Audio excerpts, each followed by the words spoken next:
What's up and welcome back to another kind of funny Daredevil Born Again spoiler cast. This time, it's the whole season, baby. We've had to miss the last couple weeks due to people being out and scheduling and stuff, so we did not get to talk about episode 7, 8, or 9, but here we are talking about our thoughts on all three, focusing on the finale and the season overall, because that's what we do here at Kind of Funny. We like to talk about the things that we like and don't like about all the things that we love.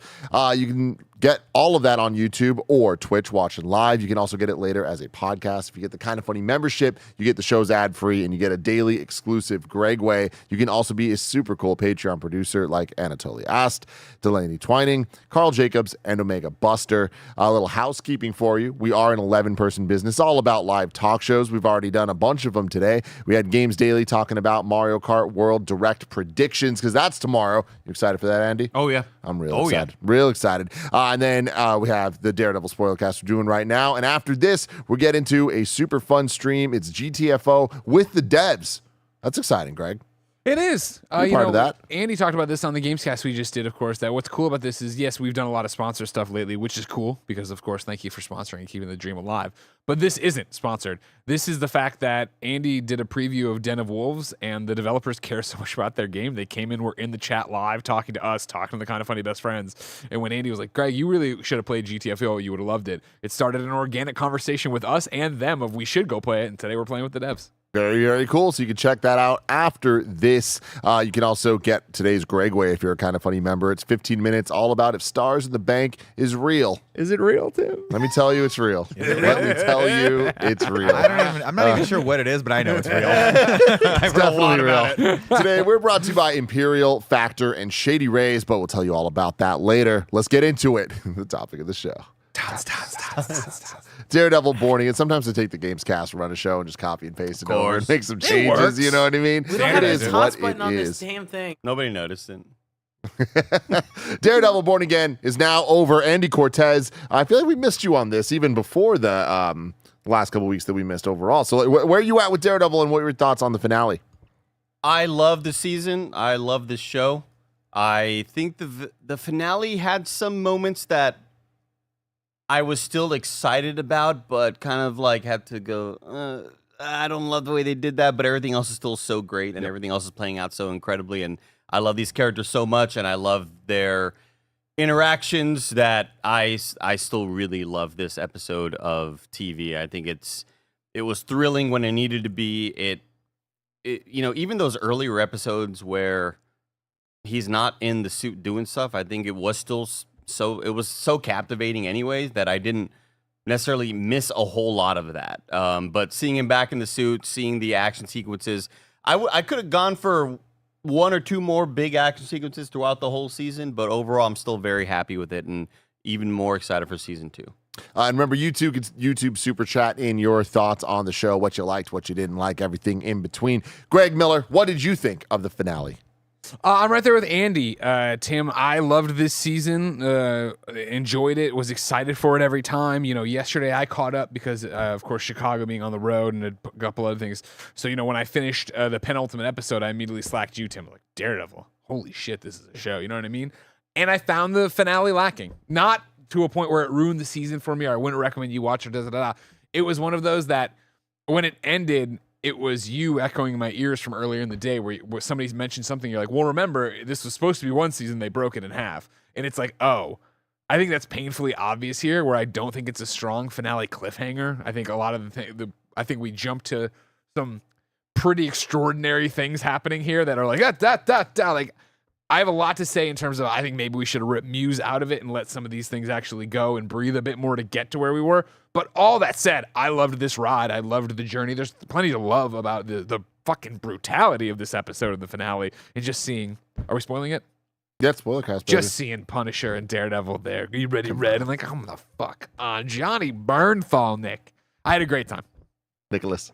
Yeah, overall, I really enjoyed the whole series. I'm with Greg and Andy here, though. I do think it started to wane a little bit toward the last couple episodes, and I think as they pushed toward that cliffhanger, I found myself just wanting 2 more episodes to really kind of wrap this whole thing up. I think it was a bit rushed with Kingpin's sort of turn.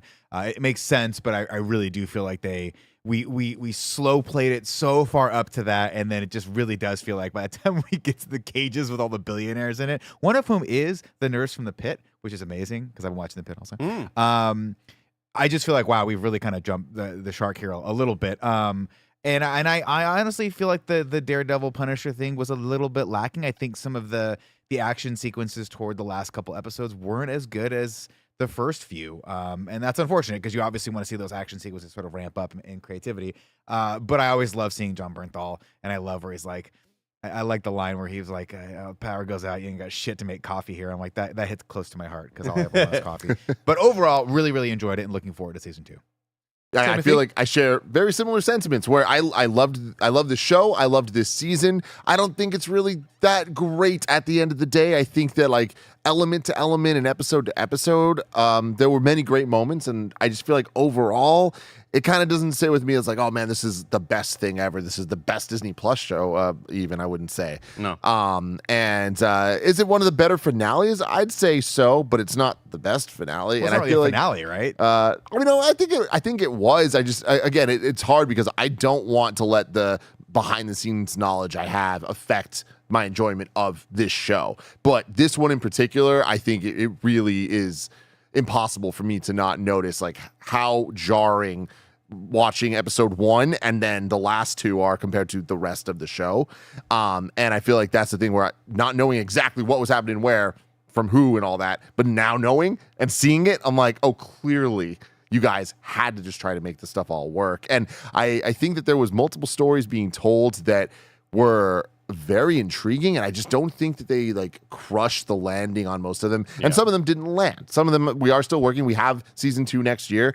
I'm not going to hold that against them here. Like, I am truly a fan of the episodic, let's just watch the story unfold, and knowing Daredevil will return next year to continue the story, I'm so fine with that. Like, it's going to be okay. It's not, I was talking to you about this, Nick. It's not like Shang-Chi shows up and who the fuck knows if we'll ever see him again. Like, right. We know we're getting it next year. They're already filming it. We know they're into it. Yeah. Even for the Disney Plus shows, like knowing we're going to get a season, even just TV shows, period, getting a season next year is like exciting, right? Yeah. Cool. So I'm like, all right, cool. They're setting things up. They'll pay them off next year. I do expect next season to be significantly better than this, just because I think it'll be way more cohesive from the jump of them not recasting Vanessa and a lot of choices like that getting in the way of them having to go back and fix things. But I think the idea of like the city without fear, that's so cool. And like, oh, we have New York, we need an army and all this stuff. So much cool stuff. But it felt like it happened very, very quickly. Fast, yeah. And I think that the Vanessa Fisk therapist stuff really didn't go where I wanted it to. And I think it kind of just meandered a lot until they're finally back together. And I'm like, all right, cool. The show's starting now. And I sound very negative on this. Overall, I really, really, really enjoyed it. I just don't think it, in terms of quality, was that the gold standard that I was really expecting from Daredevil.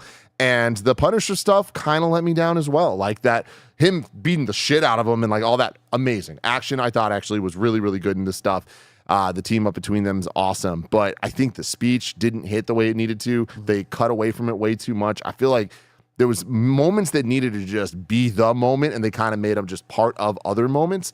And that let me down. And the only thing that let me down more was we need an army. And it's like, holy shit. And I was like, are they getting Spider-Man? I mean, are legitimately, they getting I thought it was to Hawkeyes? get all the vigilantes that were like, who are the vigilantes that are left in New York? they play the Spider-Man MCU theme song. Yeah. When he says we're building an army. Maybe that's a coincidence, but like somebody should have checked that, be like, hey, this sounds way too much like the Yeah, Spider-Man you can't theme to tease be building this shit up. Like, it's crazy. Go listen to this. We all Andy, eat our words afterwards. somehow when Tom Holland is in the next, is like cameoing the next season. I mean, he's not allowed to. The but- memes were great. Of like, man, where the fuck? Like, this dude is Spider-Man's Wasp. Where is he right now? Like, we need him the most. Now, Tim, I think one thing I want to ask you about undercooked moments, and I think something that could have really, really resonated and hit extremely hard that didn't for me because I don't think it was cooked well enough throughout the whole season. Because when the White Tiger episode ends, emotional as all hell. I'm sad. Right. I feel fucking really, really bummed out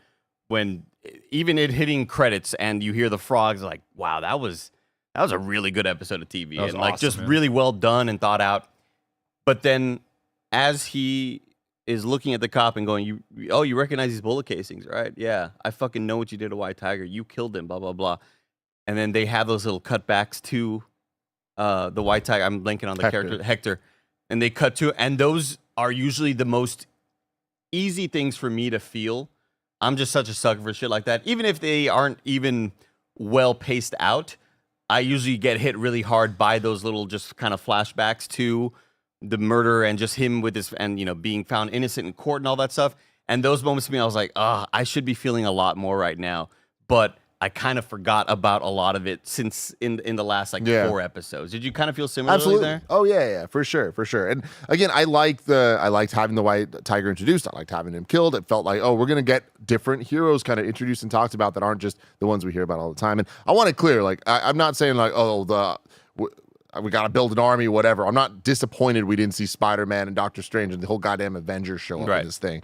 But I do think it being the season finale, knowing we're getting a season 2 next year, like it would have been nice to like at least a tease of some of the defenders that we know I was are. going to say Jessica Jones, play. Luke, yeah. And on some MCU nerd shit, it's like most of the heroes aren't in New York right now. Like most of the Doctor Strange, last we saw him, he's in the freaking dark dimension or whatever. And was he?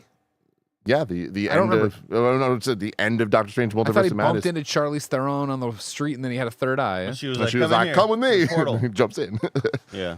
So it's like, yeah, and even like the heroes that you'd imagine would kind of be with Daredevil, like Echo and stuff, like she's not there anymore, and Kate Bishop and shit. Like if I remember, I'm hazy on this stuff because I'm not even fucking. She's in college. We don't on know. it, but I think she's in West Coast at the very least, like San Francisco. Yeah, they well, mentioned that in something recently. Yeah, I was gonna say when Was it Echo, Kamala maybe? Khan's dad says she's out in California, I saw someone in our chat reference that's where Kate was at this time too. So there's a lot of that stuff that I don't expect to see everybody there, but I was very let down more by than just Cherry, a bunch of random people the one and the cop bartender. that should have been Yuri, and then it's like a bunch of other random cops. Like, all right, Yeah, so I didn't love it. and the bartender. I saw people in the chat like saying they did not play the Spider-Man theme song. Listen at 42 minutes and 50 seconds and tell me that is not Michael Giacchino's Spider-Man theme. Like it straight up is for like 10 seconds. Don't you ever question Tim's knowledge. But I mean, I'm just saying it sounds way too similar to it. your ears. For it, I don't think that it is. I'm just saying it's way too similar for them to do something when they know that people want Spider-Man in this show specifically. This is their sort of moment with the Ralph Boner things, where Yes, it's like you can't be teasing freaking You're way too what's his close to face Mephisto all this Yeah. time when it's not him, you know, Flash and all that stuff. But all that Or aside, Quicksilver, sorry, not Flash. all that aside, I think that there's so much good here, and I feel like my biggest criticism of this season is that I just watched season 3, and it just feels very similar to he's out of the suit, we got to get him back in the suit and all that stuff. But I love seeing that. I think the dynamics of Matt Murdock and Daredevil and like the push and pull of all of it, it is superhero 101, but it is grounded and real in a way that we don't see from other heroes. And I just think that the Daredevil is one of the most interesting heroes, and I think that it shows in all of the seasons of the show, but this one as well, like putting him against Fisk and Fisk having control of New York in a completely different way. Completely captivating stuff. Like every week I was like, I'm here for this, even if it's not the best version of it I've ever seen. Like there's so much meat on the bone. 1 or 2 more big hallway fights could have done it for me, and maybe 2 or 3 more moments of him in a church talking to a dude. You got to have that. I need a monologue, Nick. He has to have a crisis of faith. Yeah. Where are we, Padre? Where are we? I'm with you. I think that part of the disappointment, and again, not disappointed at all. I think we really all enjoyed this. But part of the disappointment for the last few episodes was that we had this nice slow buildup, and we had these great episodes where they had these philosophical conversations about the law and all these things. We had all of the White Tiger stuff, all that stuff, and you just think, wow, we're really building towards something. And then we sort of get to the end of the Muse moment, and I'm thinking to myself, oh, he's gonna kidnap her. This is going to be 2 more episodes of him having to find her. We're going to build a lot of tension, and it's really going to feel vindicating where either she figures out how to free herself or whatever, or he busts. Oh, no, he's just through the window. There we are. And it was Broad cool. daylight, yeah. It was cool, broad daylight, but where's the suspense? Where's the, the stringing along? Where's the taking your time with it? And it's just like, what, this serial killer is just like, this is where I'm going out right now. I'm just going to murder-suicide this doesn't make any sense. I also would have to go back and talk to a past version of me because I'm not sure if I just forgot or what. But I past or alternate dimension version? No, a past one because I don't know. I'm stupid, as everyone knows. But when Muse came up to her at the book signing, did we know he was Muse? No, we don't know he's Muse until this episode because and what a underwhelming guy popped back up and I was like, oh, this kid, oh right, this guy, and then it kept going and I'm like, oh, so what did this guy do? He's Muse? Okay. Back to Muse's costume sucking. Like, why didn't he take off his mask at some point and be a fucking weirdo there? When he walked up to her at the book signing, I was like, I mean, this no, I knew he wasn't. That was episode 1, right? Yeah, and then we don't see him again for many episodes. We hear about Muse, but you don't even hear about him until like 4 episodes later. Yeah. I'll say this.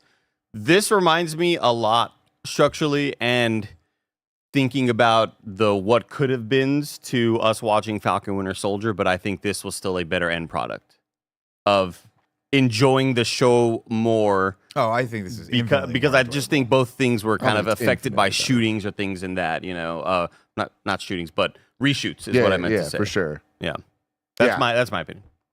Yeah, I mean, that does make sense because, I feel like the Muse stuff was going to be the main course, and then they just had to make it kind of just like a plot, not even a B plot, just like a plot within the major plot going on. I think that did a major disservice to the character of Muse and even to the pacing of this season overall and the quality of it. I followed none of the behind the scenes stuff. Why did they have to change that? Because they shot an entire season where that was the focus, and then they're like, oh, wait, now we actually want Foggy and Karen back, and we have to we're going to ground this actually in the Netflix universe and all that. So then episode 1 and I think the last 2 were new, and it was a different Vanessa. So anytime Vanessa's in the content, that was all reshoots. Why? They couldn't get her back for it, or no, they chose not to. Oh, interesting. Yeah, because it was supposed to be it's like the Netflix Daredevil, but it's not the Netflix Daredevil, and now it's way more like it is the Netflix Daredevil. You see, Nick, there was a dispute with contracts, if you will. That's good. That's good. Thank you. Real good. Thank you, guys. We gotta talk about Fisk though. He tears that guy's jaw off. Fucking Christ! That was Invincible style. That was nuts. I want to go back real quick to the actor that played Muse because the entire time I kept thinking to myself, I was like, dude, this guy is a spitting image for Anton Yelchin, who of course unfortunately passed away. Yeah. And I was thinking to myself, I was like, they could probably just slide this guy in for Star Trek if they made another Star Trek movie, and would that be inappropriate? I don't know. You think so? Yeah, just I do. recast him at that point, or just take Chekhov out of it completely. Yeah, I would think let's you be lost honest, him on they a didn't do mission. much with him anyway. Definitely don't lie and say that it's Anton Yelchin. That'd be amazing. Yeah, that'd be a bold move. That'd be crazy. Yeah, out of all the options, that's a bad one. Yeah. That's the worst one. I loved Fisk in this show. There are a lot of moments that I do feel kind of were the last 2 seasons of Game of Thrones, where it's like Nick nailed it perfectly. It's a slow build. We're seeing the turns, and for the first couple of episodes, you're legitimately kind of wondering, oh shit, I know he's not going to be a good guy, but maybe he's not the bad. At least that, I think they did a good enough job of convincing me that maybe there was going to be another threat. Yeah, and then it was slow burn, and then you see the gears turn, and you're like, okay, he's definitely turning bad, and then it was to 100, I'm gonna tear off this dude's jaw in front of people. And Tim and I had disagreed, I think 2 weeks ago when we talked about this, where I was like, no, I think there's more to him and it's 3-dimensional. And Tim's like, no, dude, he's just bad and he's just hiding it. And I was like, no, they're peppering in that maybe he does want to do good, but he's doing good for bad things for good reasons. And then you're right. Once he finds out that Vanessa is actually on his side, because we have that moment where, because I'm like, why wouldn't he just tell her the plan? And then she ends up killing Adam, and I'm like, oh, he needed her to prove to him that she was all in so that he could explain what his grand plan was with this free port, which that to me is when we started going off the rails, where I'm like, what? There's a free port in America and you could just do whatever crime you want to fucking do? I was like, what the fuck? We went from grounded to just ridiculous in the span of half an episode. I stopped myself because I hate it when somebody tries to be cheeky with a thing not to ruin. But I had downloaded the Pretoria image, and I was just gonna put up the Pretoria image from Family Guy of Daredevil in review like that. I was just when all of a sudden for some reason Peter Griffin's house isn't even part of the United States. I was like, this is an only Foggy was able to find this out ever. No one else can figure that This is out. a weird and plot not point. even after he was killed, and and his defendant was killed as well. Like no one looked. No into one this read at the all. No one was paperwork, like, "What the yeah. fuck should we do?" I've here? got diplomatic immunity, so Hammer, you can't sue. Oh my God. Family Guy. It's that was a little ridiculous to me, and it was a little bit of a letdown too. I think that was part of the reason why I was sort of like, we kind of piddled out a little toward the end here. That was his grand plan the entire time, was to become the mayor of New York, to lock down New York so that he could run his own private casino. And I guess you'd make a lot of money. Sure, why not? Like you could filter and do whatever the hell you want there. Like, since episode 1 of the season, I've been like, he's bad, and like he is just gaining power to control New York in a way he never has. And I actually thought that stuff was very interesting. I just think that every time they tried to introduce the Vanessa into it, that's where it really pulled me out. Yeah, she just felt like an unnecessary relationship in this toward the end. And I don't know, and it shouldn't be, but she just felt like she was literally there to like question what he was doing the entire time. And I just think they could have done more with her. Like, I legitimately thought it would have been amazing if she was like, if he was trying to, I don't know, actually clean up the city or something, and she was like, no, that's not who we are. And they had to fight toward the end of this. Yeah, like, that would've that been had to be the relationship. But instead, she's like, no, I love you, and I'll just shoot this guy that I was in love with, and this is fine. And then we'll Is she in love or lust? You know what I mean? I mean, I don't know. I ask my wife that same question about me all the time. She's like, neither. But I don't know. It just How couldn't felt you like want to fuck him, Tim? You know what I mean? Look No, at him. I just Andy, was let's waiting talk for about a your time Lego to like pocket. get to the ads, and it's not now. Tell us about your Lego pocket. No, but I mean, again, I not that I think that it's not cool that she was like, no, I love you so much that I'm willing to kill my ex-lover, who was obviously like, this is the one hang up for you, that you're keeping this guy alive in this weird dungeon. And she pops, and I was like, that was a good moment, and I liked that, and I still like their relationship together. Now I find it interesting to see where they're going to be at as a unit. Obviously, loved the moment with Buck, where he's like, thank you, Buck. Could you call Vanessa and see if she wants some soul menage a trois or whatever it was called? It was like, that's fucking awesome. That was right? dope as hell. That was cool. That is the turn for him of like, oh, I'm a bad guy. So all that stuff kind of works for me, but I'm always just a little disappointed when the bad guy just turns out to be the bad guy, and there's nothing else other than, we're bad, I'm gonna be a bad guy, for no other reason other than like, I just want to be a bad guy. I wanted there to be more of the other gangs trying to take from him being pulled back into that dark side to have to defend the city, but then to do the bad things, and then when Daredevil and Punisher become a problem, he has to have the task force, and it's that push and pull that we saw in Game of Thrones, where it was like, you know, Jaime Lannister was a bad guy, but you see the reasons why he was a bad guy, and you're like, I don't necessarily understand it, but by 3 episodes into Jaime's world, I'm empathizing with him to some degree. I disagree, because I liked Kingpin, specifically like his arc in this season, because we've had so much of him have those moments, having to deal with the other gangs, having to do this. This is him gaining the power of quote unquote the good guys, and it's now the gangs are the vigilantes. So I feel like it's set up for a place for next season to deal with not just the same old, dealing with the triads, dealing with the Yakuza, dealing with that. It's like, no, now we're dealing with like potential groups of vigilantes against him. And I think that is a interesting place for Kingpin to be at this point, because this character's been through so much shit in the last 10 years of in-canon life for himself that like, I'm kind of over the gang warfare stuff. We've had so much of it. Sure. Let's keep talking about Daredevil after a word from our sponsors. This episode is brought to you by Imperial. We've told you all how important it is to developers to wishlist games you're interested in on Steam. So if this game sounds cool to you, make sure that you wishlist it. In Imperial, you play as a mercenary sent to a distant planet to discover the mysteries of an ancient civilization. Powers unknown lie within the monolith, but those are no mere ruins, as an expedition has already ventured inside with only a few survivors. Why was it built? What powers reside within? Who is at the center of the monolith? All these secrets and more will be uncovered if you are brave enough to take on Imperial. Imperial features a unique blend of RPG systems and skill-based combat across 3 weapon archetypes: the acrobatic glaive, the defensive but devastating mace and shield, and the powerfully ranged cannon. With a deep ability system and extensive customization, every battle is an opportunity to refine and optimize your combat style. Form relationships with each of the few surviving expedition members, who all have their own personal quest lines. Whether you choose to help or not can have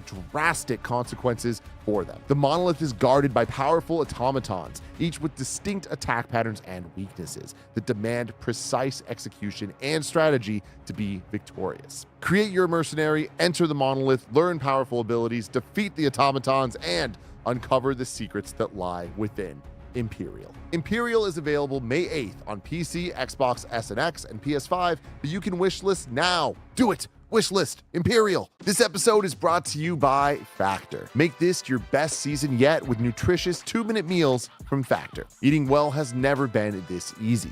Just heat up and enjoy, giving you more time to do what you want. Greg Miller has been loving how simple it is to enjoy his Factor meals as he's rushing between shows each day. I just saw Blessy eating some too. Factor arrives fresh and fully prepared, perfect for any active, busy lifestyle. Factor powers your day with satisfying breakfasts, on-the-go lunches, premium dinners, and guilt-free snacks and desserts. Factor can help you feel your best all day long with wholesome smoothies, breakfast, grab-and-go snacks, and more add-ons. Multiple people here at Kinda Funny have been loving their experience with Factor, and guess what? You can too. Get started at factormeals.com/kindafunny50 off and use code kindafunny50 off to get 50% off plus free shipping on your first box. That's code kindafunny50 off at factormeals.com/kindafunny50 off for 50% off plus free shipping. This episode's brought to you by Shady Rays. Get ready for the season ahead with quality shades built to last. Our friends at Shady Rays have you covered with premium polarized shades that won't break the bank. Shady Rays is an independent sunglasses company offering a world-class product rated 5 stars by over 300,000 people. They have hundreds of options to choose from, so you're bound to find the perfect pair to match your style. If you don't love your shades, exchange them for a new pair or simply return worry-free within 30 days. There's no risk when you shop. Their team are always there to have your back with personal and fast support. Y'all know I've been outside a lot playing Pokemon Go, and it's such a great experience wearing Shady Rays when I'm out and about looking dope. Exclusively for you, Shady Rays is giving out their best deal. Head to shadyrays.com and use code FUNNY for 35% off polarized sunglasses. Try for yourself the shades rated 5 stars by over 300,000 people. Again, go to shadyrays.com, use code FUNNY to get 35% off polarized sunglasses. Nikki, Yes. you want to talk about the task force? I want to talk about the task force in that I think it's one of the coolest and not coolest things in the entire show. For one, obviously the idea of crooked cops being used by a crooked mayor Thank to God it's control a fictional. city. Yeah, it would be terrifying if that was happening in real life.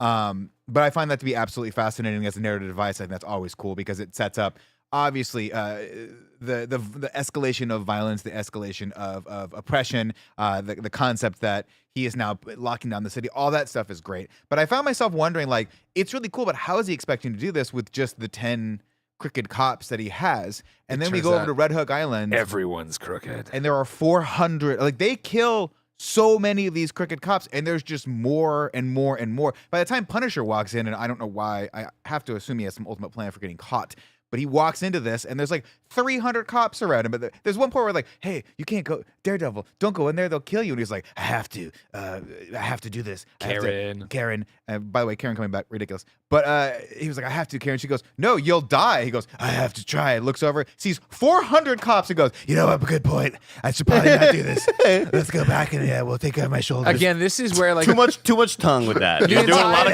That's a Christian Bale tongue. the Yeah. entire show is comic book, so there's all levels of craziness that you accept it, whatever. But for real, when it was like, first off, the jump of like, well, it's fine. Oh, here's the box. Oh, well, it's a no man's land of rules and laws. It's like fucking an acre, but whatever. And then it's like, okay, they go there, and yeah, it's just crawling in this task force. Everyone in the Punisher thing. I was like, we just jumped, I feel, so far from the reality of New York they were building to now this insanity thing. Yeah. I would have liked, again, not a bad place that we find ourselves. I just would have liked a few more episodes. I would have liked that if this were episode 3 or 4 of season 2, that would have been cool. Like, I think this show missed some really big moments, namely, and we touched upon it a little bit, but the killing of the guy that killed Hector, that's the White Tiger's name, right? Was just such a flat moment. Of they pick up the bullet and he's like, oh, this is you. You're the guy that killed him. We see his vest. We see the flashback. Could have been so awesome. Could have been fucking awesome.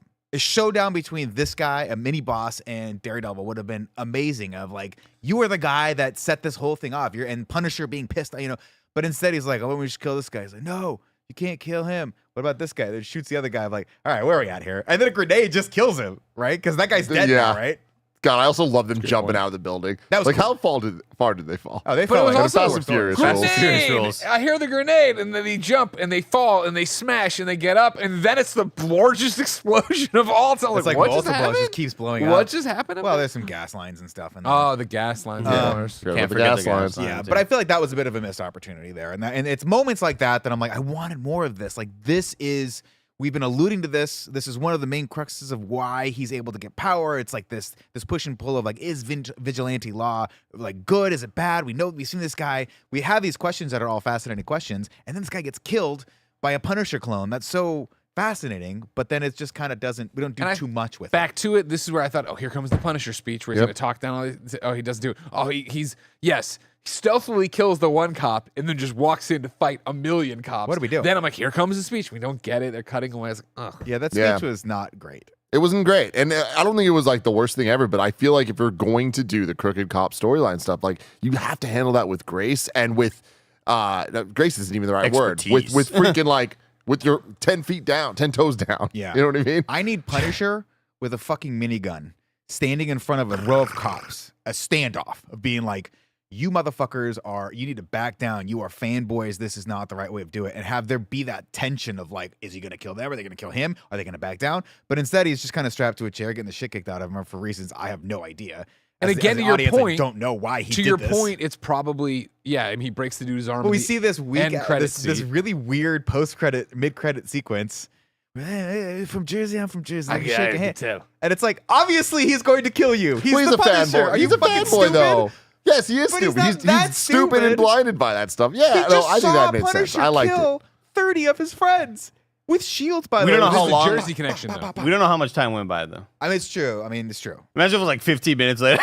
Nah, yeah, his coat was still fresh as fuck. Yeah. Yeah, dude, I that do was like- appreciate he gets the call from Karen, and he's just like, oh, Karen, she needs my help. I got to be there, but I gotta get my hair cut first. You know what I mean? Yeah. Because he had the long hair, and now he's like, Lined no, I up. gotta look good. And I remember the Punisher section. I thought from Daredevil. Maybe I don't though, and I never watched the Punisher. Did he have a thing with Karen? Yeah. They had a thing, yeah. In which one? Both of them, or I never watched Punisher, but in Daredevil they season did? 2, Okay, yeah, okay. yeah. I It remember always, that. to me, it always felt like a Wolverine Jean Grey sort of thing.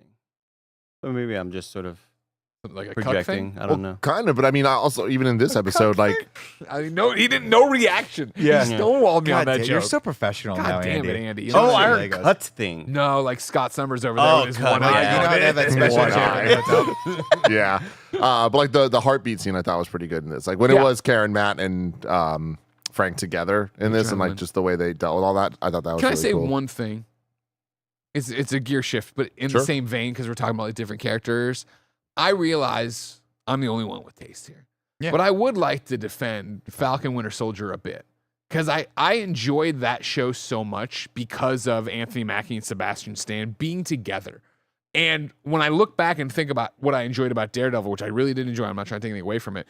It was that Kingpin Daredevil or Matt Murdock scene sitting there talking, Yeah. right? But then I started getting to other combinations that I just didn't like as much. We said it earlier, like, well, the Frank Matt confrontation in his bunker the first time Great. episodes ago was great. Stunning. This one, I enjoyed it, Stellar. but again, something wasn't perfect about it. Too I don't know what it rushed. was. It was too rushed.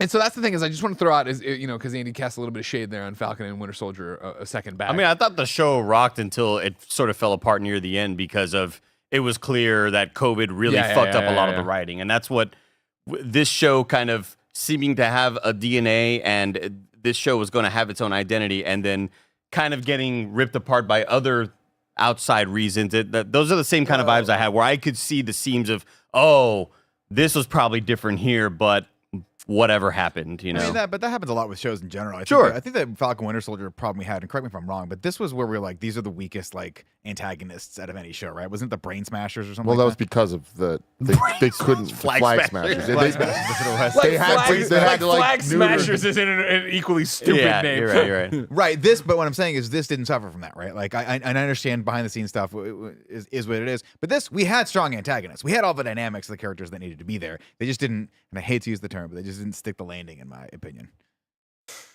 I just feel like we move our leads of Kingpin and Matt Murdock to their respective corners, and like Matt's got Karen, which I just don't buy. Like I don't think they had the chemistry. It didn't work for me. Nope. Kingpin's got the Gandolfini boy, which I do enjoy. Love him. But then he's got that smarmy, like, I'm the guy with I got a syringe and I got this thing. I'm like, That guy just kind of came out of nowhere. I don't need Yeah. your shit. I don't like That guy that had too much screen time in the final moments. Yeah, Yeah. like I feel like he feels like a late addition to me. Wait, which one? You talking about the Gandolfini kid or No, The other kid, No, the other guy, Kingpin's right hand man The non-hand. who had the syringe and was Oh, always Buck? ready to go do. Yeah, Buck. That's Buck rocks, dude. But he just kind of. Buck rocks. But I feel like likes he. to fuck.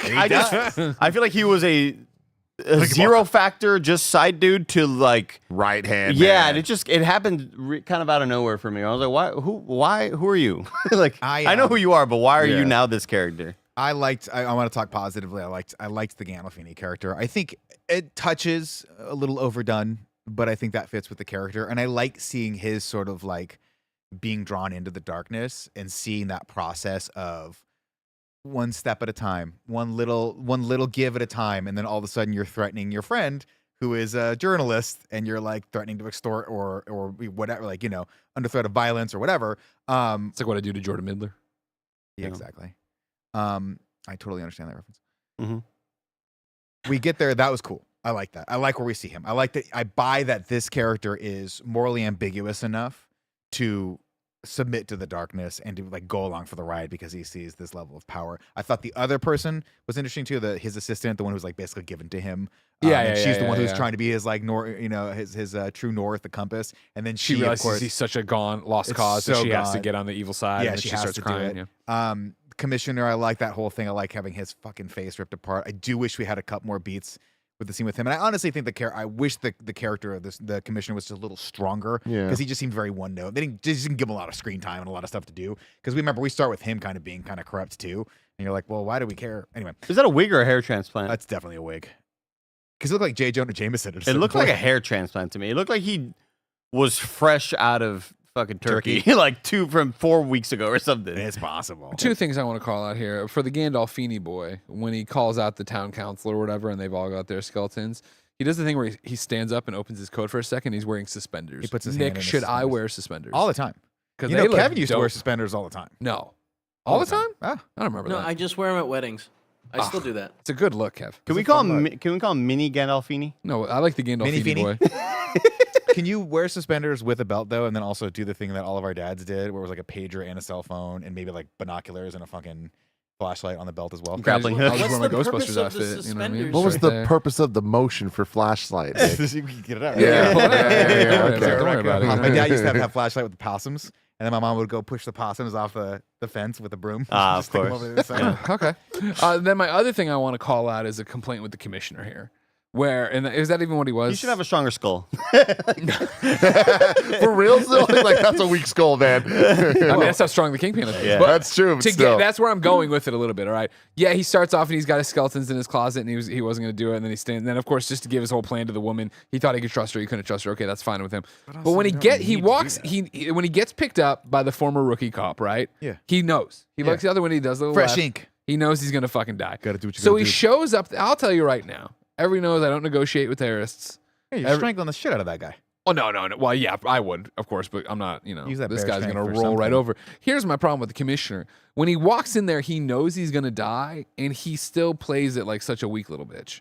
Because he walks in and immediately gets like, they hit him in the gut, and he goes, ah! And like drop, and I'm like, if I'm in that scene and Andy's finally got me, Kevin picks me up, I have to sit in the back seat, and I know Andy's going to kill me when I walk in.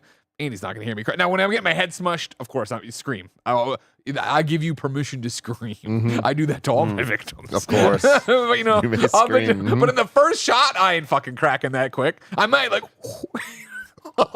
Nice little. But You're stuck in the front. You're like, good one. no. Well, I try to be the Johnny Bernthal out there. You know what I mean? Yeah. That was awesome when he's getting punched in the face. I thought the way that this scene sort of started off at the beginning was kind of awkward. It was just like Kingpin and a huddle of people.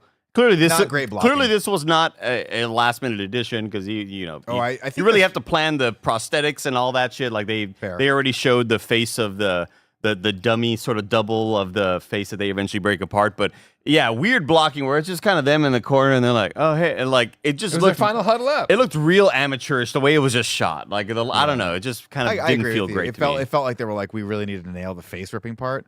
And then they're like, shit, we only have 15 minutes to shoot the rest of the scene. To be fair, Get him in there. they fucking nailed it. Oh, yeah, That yeah. was Man. wild. In general, this whole episode, horrific violence from Oh, yeah. Punisher in this. Yeah. Oh my God. Yeah. Insane stuff. And I feel like I'm happy with where Bullseye is because I want more of him. I love And this. Yeah. So yeah, we got to talk about this. The Matt Murdock inadvertently helping him escape and kill a bunch of people great. from jail. That whole sequence to me, awesome. The Poindexter character has become one of my favorite antagonists. Absolutely. In this entire thing, because this actor's great. This guy fucking plays this wonderful. He kills a man by spitting a tooth into his right eye. He knows what's his left up. eye.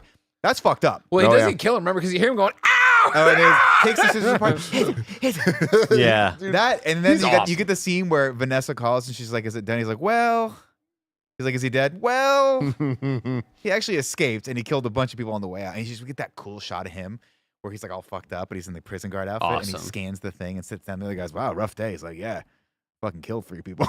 I got no tooth in the back now. That was cool. I got an Andy Cortez mouth. How are we Although- feeling about Heather? Wait, before that, one disappointing thing with Poindexter. How long does it take to line up this shot?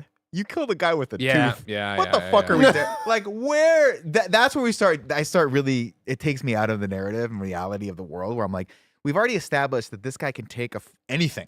He could fucking throw this Starbucks cup at Tim from 400 feet away. Yeah, take his head and off. take his fucking head off. And this guy's like, all right, I gotta make sure I got this shot. He from was 10 thinking, feet man, he away. was like, who is he? He's out. It's his third chance at life, you know? Do I He's really gonna want to do kill- this? Am I going to Should kill I just go to Vanessa? Idaho? No, I'll kill Kingpin instead. Yeah, that to me was a little. Matt bit- Murdock jumped in. I mean, again, like, I don't know. Everyone knows I don't have these skills. But I feel like if I had those skills, you know what I mean? Matt jumps, I'm like, Yeah, I'm what are right you back doing? on it. I'm right back on it. There's 3 people in this room. Yeah, okay, give me a paper clip. Yep, a fucking yep. wad of chewing gum and this coaster. I'm killing everyone in this fucking room. He could have gone for the head. I don't know why. Like it was going to be a chest shot. Statement piece. Killing the heart. The heart of the city, you know? He's Damn. we have Dang, Kingpin. dude. That's We good. have Kingpin in this amazing Dumb and Dumber white suit. This suit's so good. All the It's white so suits. terrible. Then it was really He's a cool. big that he's man wearing covered, that much he's white. covered in the blood. That was cool. Great, That was dude. cool. Daredevil's blood. You were asking us about Heather, the therapist girlfriend. Yeah. I think Karen coming in deflates the therapist relationship, unfortunately. And I think that's true for most on of the purpose? characters, of having the old characters and new characters both in this one season. I just feel like it really didn't allow any of the characters to have their true moments. I think Punisher might be the one exception. Like, I think they used him the right amount this season, because I do think that the highest highs of Daredevil, the show, are conversations between Punisher and Daredevil or Wilson and Daredevil, Yeah. right? And any combination of Those alter 2 egos and ideological stuff. differences is so interesting to play with. From a It's writing always so perspective. great. And I feel like this season we got pretty damn good bangers between them. I wish the Punisher Task Force stuff was handled with a little bit stronger. But besides that, I feel like he was great. But otherwise, like, yeah, I mean, I'm not a big Karen fan, but even having said that, like, I didn't really love her in this season. And having the new cast of all the lawyers and stuff, like, none of them feel like they sat with me in a way I'm like, I give a shit about you at all going. Like, if they die off camera between season 1 and 2, Whatever. like, I wouldn't care at all. matter. But then Heather, I'm like, all right, I'm interested in her being the therapist for multiple characters in the show. It's like such a great premise, but I feel like by the time we got to the end, and they have the option to turn this into something cool of having her with Fisk and something that's believable about her not wanting, like, not believing in vigilantes and like with what she went through with Muse and all that stuff. Good setup. I just don't believe that they have a plan for it.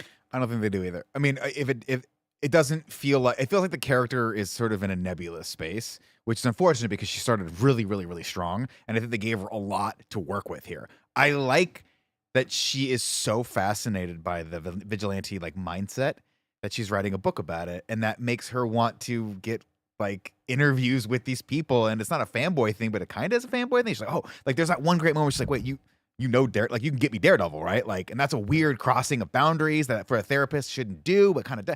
I loved all that stuff, and then I thought, oh, she's been attacked by Muse. This will Daredevil saved her, so this will push her back toward the light. But then she's like, I'm just gonna hang out with Fisk, And he's like, well, Fisk is a bad guy. She goes, no, he's a pretty good guy. I was like, don't we know that Fisk was a bad guy at one point? Like, he went to jail, right? Yeah, but, But she's also his therapist, though, right? Like, I think that's the cool factor there is that she knows him in a way that he's more vulnerable than anyone else. That's true. That's or true. than he is to anyone else. So, yeah. But again, it's like I'm with you. It's like I feel like I'm interested in. Oh wow, this is cool and it adds up. I just think that seeing it play out in this episode, I'm like, it did the whole thing. going to I think Kingpin? I think Okay. the Achilles heel to this season is just this rush at the end of all these plot points. I feel like that were cooking. Brewing, It yeah. was cool when they were like, oh, and she's gonna write a book about. It. I was like, all right, that was kind of That's cool, cool. right? And then for him to be back as Daredevil and her have that shower scene with him, right? And she's like, you're bruised. Like, I walked into stuff. I'm embarrassed. It's like, okay, this seemed like it seemed like we should have had a little one before this big one, but I'm still here. And then it was just like ta ta ta ta, and then she's mad at him, and he's in the hospital, and she's still mad at him. And even here, it's calls her Karen. that was cool, right? But that should have hit more if at no point in the way they've framed, showed, and done this relationship have I believed that Matt Murdock thinks he has a real future with Heather. Heather is clearly just another girl that's going to be a relationship here that is going to end some way or the other, right? Daredevil. If we would have had hey, we're going to church and we're having a confessional, and Padre, I really like this girl. And she's like, oh, I'm atheist. No, she's not there. I really like this girl, but I have this other life. And like we see the intern. There's no battle for Matt. The battle for Matt was putting back on the suit, which he did, and then he's Battle. cool. Like, he never took Heather's beliefs about vigilantes into it, nor did she seem that outspoken about them before this happened. And then we get to this point where it's like, well, again, bam, bam, bam. Well, Daredevil saved you in the last episode. He didn't do this. He was like, wait, why are you anti-Daredevil? Like what are you talking about? We should have had more brewing on this as well. Like, this seems like, oh, how could you possibly be anti-Daredevil right now? You're just being anti-Daredevil to be anti-vigilante to be like, it's like, none of this is working. So I saw somebody in the chat say I hated her. By the end, I'm the same way. I think early on the show, I'd been like, oh, it's interesting. We're doing some stuff. They had a meet cute. I like that. And then here where I was like, I don't give a shit about her. Whatever. There's a moment at the end that I think kind of sums it up for me. And a lot happened, so if I get this wrong, please correct me in the chat. But he's there, and she goes, oh, I didn't know if you were coming or not. And he's like, well, I'm here. It took me a while to find you, like, whatever. And she goes, oh, okay. And then she's like, well, you usually haven't been here for me a lot lately. And then he starts listening to the other room. And then she has a moment where she goes, you're not even listening to me right now, are you? And that should have been the end of their relationship. But then we cut back, and he's like, and she's still there. No, well- he goes, you want to go dance? No, She's no. like, okay. No, well, keeps on listening. And then she goes, oh, you are listening? What did I just say? And he goes, and then he zones out again. And then we get all the Lalo Salamanca stuff with Tony Dalton. And then it cuts back to them, and it's like There's no resolution. Yeah, there was right? that. I'm not crazy, Back to right? the- I don't like- need a good resolution. I just need her to be like, Matt, We're done. leave. In this We're scene, done. right, I feel the best comparison is all of Matt's actions are showing how little he cares about her. We're not having a Peter Parker, oh, I'm spinning so many plates, but I'm trying to be good to you, MJ, but I can't Right. because of this. Oh, I'm sorry, Aunt May, I forgot. You're getting the way Bruce Wayne treats the ballerinas he brings out to Showboat, where he just doesn't Right. care. And so it's like, well, I don't buy it. It's I hard think for me it's to care the about this middle of relationship. that. I'll disagree with you a little. I like their relationship. I really do feel like there's a lot of chemistry between them. And I feel like early on in the season, I was like, I believe that this is going to help him grow. I just think they were trying to set up a sort of like, is she going to go with Fisk or is she going to go with Daredevil? And we get to this moment where he is sort of left her behind so many times, and she's so secondary in his life that I think it would have been natural for her to be like, you know what, we're done. See you I'm going to later. go explore this other life over here with the mayor who now wants me to, be his head of mental health or whatever. And there's a life for me there. We're done. And I think that's kind of maybe what they were trying to do. But then we get to the awkward dance sequence where Fisk does that thing where I'm like, are you cha-chaing? Where he's like dancing with her like this. And I was like, I don't know what's happening here. Or why I it loved, is. it. I loved the what did you entire expect to dancing, find, man. devil? I thought that was great, and having them like Matt just be like, "Fuck it, we're going in," and like pushing into it all. Yeah. I thought that was, and then getting shot, like all of that stuff is great. It's just I'm a little sick of Daredevil, like being in a situation where it's like, homie, you are dead, and then just Yeah. being able to come back next episode, Fighting with like. your, with the Like bullet. I was just thinking about it right now. I'm just like I was about to make a joke of just like why the fuck would he ever say Karen? He should at least say Elektra. And then I was like, what happened with Elektra? I'm like, oh yeah, him and her both got fucking crushed by like the giant underground building and stuff, and he got flushed down a toilet and survived. Like what the fuck are we doing sometimes with this goddamn show? Bring back Elektra though. I don't give a fuck. mean, we Find might some as well. way. Find a way, please. I thought and I'll segue here, and this is very much Monday morning quarterbacking right here, but Our favorite. when he gets into the apartment all by himself, he just walks out of the hospital after he's been shot, Ass hanging out. and Punisher's there. I was like, wow, what an incredible missed opportunity to have Punisher save him in the hospital, to have Punisher have a moment where he's like, I can't get out of this fucking bed. And then have the guy like, I'm gonna fucking, and then Punisher just fucking canoes the guy's head. He's like, "What's up, Red?" You know, some shit like that would have been cool for me. But instead, we get an interesting conversation about coffee in their apartment, and then that sequence. Well, we is very can't kill weird. Buck. He's so important. God forbid. He's right? so God important forbid. to the fucking. Come on. I feel like we're being linchpin very. for next season. I feel like I can already see the comments and there's like, oh, you guys are so negative on this. Again, I enjoyed the shit out of all Had a this. great time. Had a great Really time. enjoyed this a lot. I just think we're picking apart some of the aspects of it that just didn't work. I think this show is a perfect example of like when something is really good, but it should be amazing and has a lot of great moments and it just doesn't perfectly add up. I feel like it's impossible to not. It's not nitpicks at that point. It's just like critiquing because it's the things we didn't like from the thing that we liked a lot and wanted to like even more. Like at the end of the day, I said it earlier and I say it now. I loved this season of the show. I just don't think it was that good because of a lot of the reasons that I explained. And a lot of the reasons I had were different than the reasons y'all had. Like, and that's the problem with, I think, a disjointed season. But I'm a lot more confident in season 2 and I'm excited for it. But let us know in the comments below what you thought of Daredevil Born Again Season 1, if you're hyped for Season 2, and if you can just come up with a way for Elektra to come back for me. Just let me know. I want to see that. I'm sure that they will. They need to. God bless her. We're about to do even more cool stuff. GTFO with the devs. If you're on Twitch, stay right where you are. If you are on YouTube, you have to make the jump over to the other link. It'll be very clear which one you want to do. Until next time, I love you all. Goodbye. Goodbye.